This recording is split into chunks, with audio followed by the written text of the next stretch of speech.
In 2013, we started recognizing that the state wasn't going to make this a priority anytime soon. If we were going to invest in our streets, we needed to do something locally.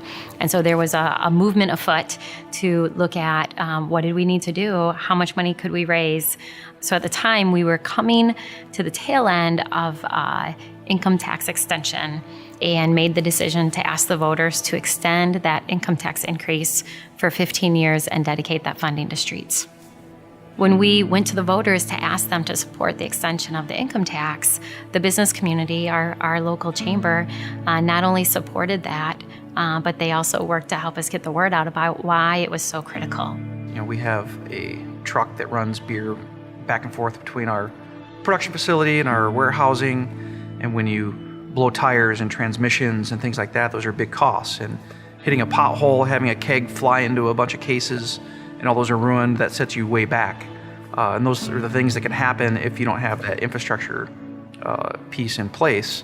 And now that things are improving, I think we can really look at, lowering our costs for things like that, lowering our risk, and it really helps as a whole, just having that confidence going forward with our business. Before the dedicated income tax passed, we had allocated less than $1 million a year. We didn't even have enough money to match federal and state grants for streets.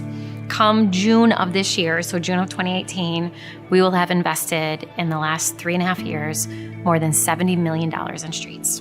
Back in 2014, we received almost 7,000 calls about potholes.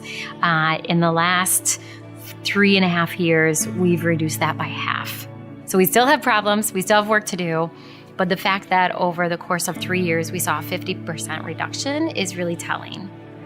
I think first and foremost, you're seeing a broad spectrum of infrastructure being addressed. We've got more of an emphasis on pedestrian safety. We've got more of an emphasis on public transportation and bike travel and bike lanes and things like that. More stormwater retention, more green infrastructure that's happening. That's what I see that it's impacting everybody within the city, and that's only a good thing for businesses going, further down the line.